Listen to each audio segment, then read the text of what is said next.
সুস্বাগতম বন্ধুরা, আশা করি আপনারা সবাই ভালো আছেন।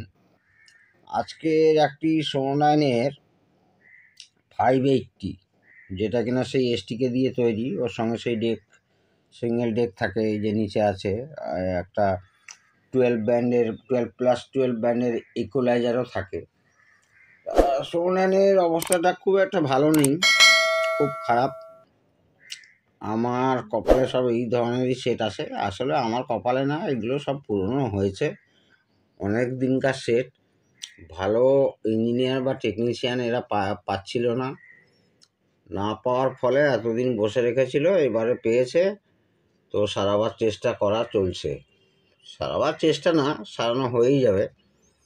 মূলত সেটটিতে কানেকশান দিলে পুরো ধোঁয়া উঠে যাচ্ছে, মানে কোন কোন জায়গায় আমি দেখাচ্ছি আপনাদেরকে বন্ধুরা। যেমন ওনার সামনেই আমি এসি ইনপুট করেছিলাম। যেমন ধরুন এইখানে একটা ক্যাপাসিটার আছে, এই যে দেখুন, এই ক্যাপাসিটারটা কিন্তু ব্লাস্ট করলো প্রথমে লাইন দেওয়ার পরে। সিরিজ কানেকশান অবশ্যই করবেন। তারপরে এইখানে দেখুন, এই জায়গাটার অবস্থা খুব খারাপ। আমি খুব ক্লোজলি দেখাবার চেষ্টা করছি। সমস্ত রাস্ট পড়ে কি অবস্থা হয়ে আছে দেখুন, রাস্ট পড়ে। এইখানে স্টেপ ডাউন পাওয়ার সাপ্লাই করা হয়েছে, সোনাইন যেটা করে, অনেকেই করে। তো সেক্ষেত্রে দেখুন রেজিস্ট্যান্সগুলো সমস্ত রাস্ট পড়ে আছে। এইখানে জেনারেট ডায়োডটা শর্ট থাকতে পারে, জেনারেট ডায়োডটা দেখানো যাচ্ছে কিনা, একদম বাঁদিকে স্টেবলি দেখুন। তা এইখানে পাওয়ার সাপ্লাই যদি শর্ট থাকে তাহলে কিন্তু ধোঁয়া ওড়ার চান্স থাকবে। এসটিকেতে বা অন্যান্য অন্যান্য যেগুলো ধরুন ফোনো অ্যাম্প্লিফায়ার আছে, এই যে ফোনো অ্যাম্প্লিফায়ারের আইসি নাম্বারটাও বোঝা যাচ্ছে না। আইসি নাম্বারটা আমি জানি, আপনাদেরও বলে দেব। তো ছোটোখাটো যেসব পাওয়ার সাপ্লাই তুলেছে আর কি, অর্থাৎ কিনা এইখানে যেটা আবার দেখাচ্ছি, যে এইখানে যে পোর্শনটা দেখুন খুব খারাপ অবস্থা হয়ে আছে। তো এইগুলোকে আগে আমার মতে সার্ভিস করা দরকার, খুব ভালো করে একটা সার্ভিস করি আগে।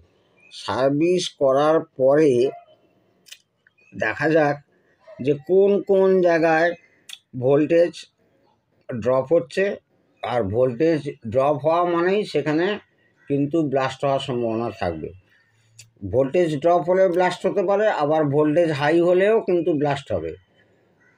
তবে ভোল্টেজ ড্রপ হলে কম ব্লাস্ট হবে, মানে হওয়ার সম্ভাবনা নেই, কিন্তু ভোল্টেজ হাই হলেই কিন্তু ব্লাস্ট হবে। মানে এই যে ক্যাপাসিটারগুলো, এইখানে দেখছি একটা ক্যাপাসিটার ব্লাস্ট হয়ে আছে, এই যে এইখানে একটা ক্যাপাসিটার ব্লাস্ট হয়ে আছে দেখুন, এই যে এই জায়গাটায়। তো এইখানে নিশ্চয়ই ভোল্টেজও হাই পাচ্ছে, বা কোনো রকম এসি পালস পেয়ে যাচ্ছে, যেহেতু ইলেকট্রোলাইট ক্যাপাসিটার ডিসিতেই কাজ করবে, সেটাও দেখতে হবে। এখানে হচ্ছে, সেটাও দেখতে হবে। এইটা হচ্ছে, তো নিচটার পজিশনও খুব একটা ভালো না। তো আমার মতে এটা পাওয়ার সাপ্লাই থেকেই হচ্ছে। এসটিকে তো পরে যাব। এসটিকে এখানে লাগানো আছে 4171 Mark II, এখানে 901ও লাগানো যাবে, অনেক আইসি আছে এসটিকে লাগানো যাবে, ভালো আইসি। তো নিচটা একবার দেখা যাক।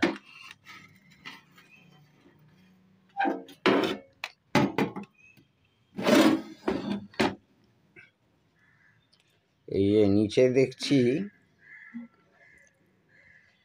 এই জায়গাটা দেখুন, ওপরে যে অংশটা আমরা দেখছিলাম, সেই অংশটাই এইখানে নিচের পিসিবির অবস্থা দেখুন।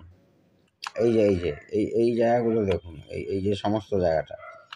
তো আমার মতে আগে এইখানে পুরো সেটটাকে সার্ভিস করি। সব ধুলো ময়লা তো প্রচুর হয়ে গেছে, দেখতে পাচ্ছেন। তারপরে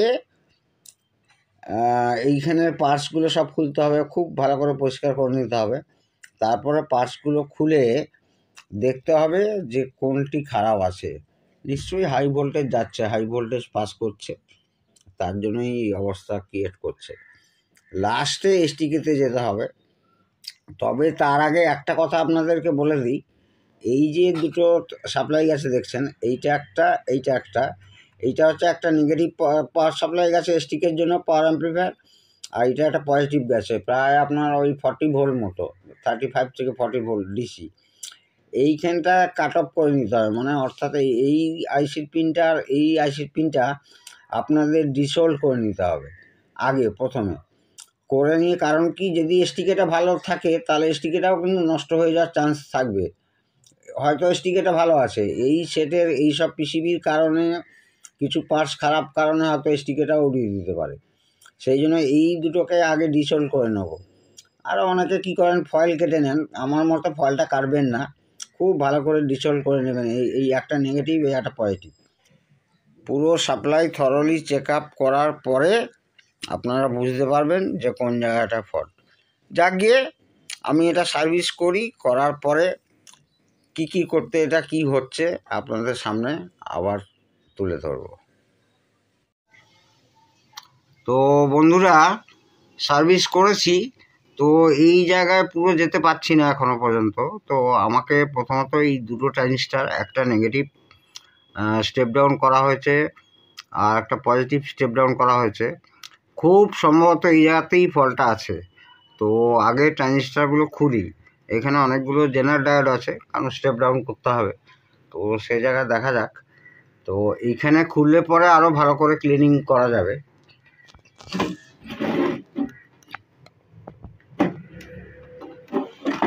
তো খোলার এমনিতেই এই ট্রানজিস্টারগুলো আরও ভালো মাউন্টিং করে লাগানো উচিত। এইগুলো ভালো করে ট্রানজিস্টারগুলো, মানে এত গরম হয় ফয়েল পর্যন্ত পুড়ে যায়। এই জন্য এই যে ফয়েলগুলো, তো এর একটু আগে দেখালাম যে কি অবস্থা। তো এখানে সোনোডাইনের অক্সিলারি পাওয়ার সাপ্লাই কম করে করলেই ভালো হতো। খোলা যাক।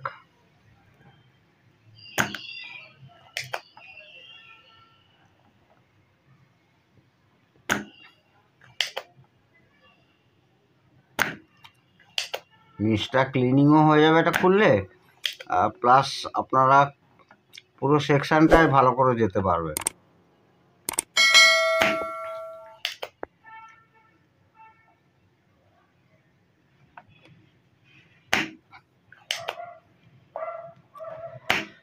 এই ধরনের সেট আসলে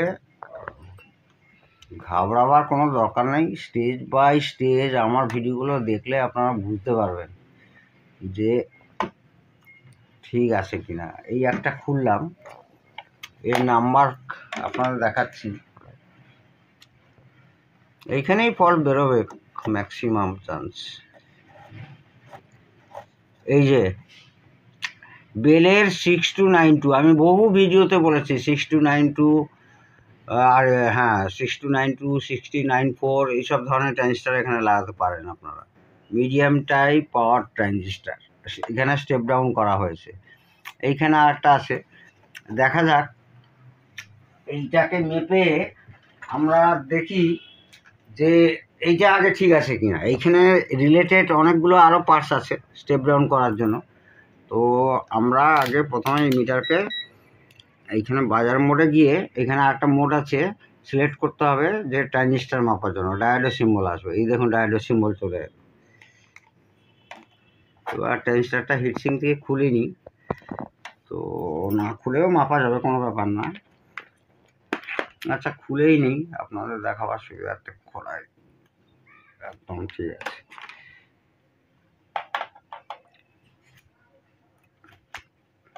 ট্রানজিস্টার বোর্ডে না রেখে সবসময় খুলে মাপার চেষ্টা করবেন। এইটা পরিষ্কার পজিটিভ রেগুলেটর, কিন্তু কারণ এটি একটি এনপিএন ট্রানজিস্টার। এটা হচ্ছে স্ক্রুটা স্ক্রু জায়গায় লাগিয়ে রাখবেন, তাহলে হারা বাড়ার চান্স নেই।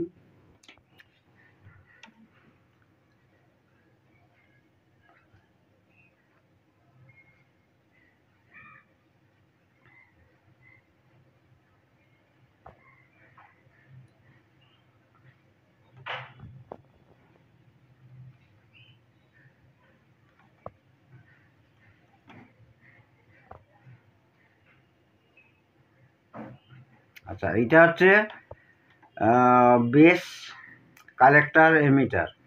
এবার আমি এই রেড প্রোব অর্থাৎ পি প্রোবকে আমি বেসে রেখেছি, আর এটা হচ্ছে কালেক্টর আসছে, মানে 0.512।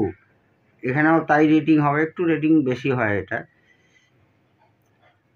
বেস থেকে এমিটার সবসময় রেটিং একটু বেশি হবে, একদম ঠিক আছে। এবার আমি যদি রিভার্স করি,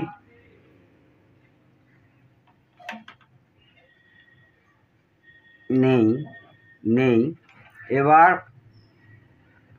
কালেক্টর এমিটার শর্ট আছে কিনা দেখতে হবে, নেই। আবার রিভার্স করতে হবে, নেই। অর্থাৎ কিনা এই ট্রানজিস্টারটা একেবারে ঠিক আছে, একদম 100% ঠিক আছে। এটাকে সাইড করে রাখুন। এইবারে কতগুলো এইখানে কিছু জেনার আছে, অন্য একটা ট্রানজিস্টারও আছে, সেটাও খুলে দেখতে হবে, সেটা পরে আসছি। এইবার এখানে ক্লিনিংয়ের সুবিধাটা অনেকটা বেড়ে গেছে, কারণ জায়গাটা অনেক ফাঁকা পেয়ে গেছি। এখানে ক্লিনিং করতে হবে আপনাকে। এই হিটসিংটাও খুলে দিলে আরও ভালো হতো, দেখা যাক, প্রয়োজন পড়লে তো খুলতেই হবে।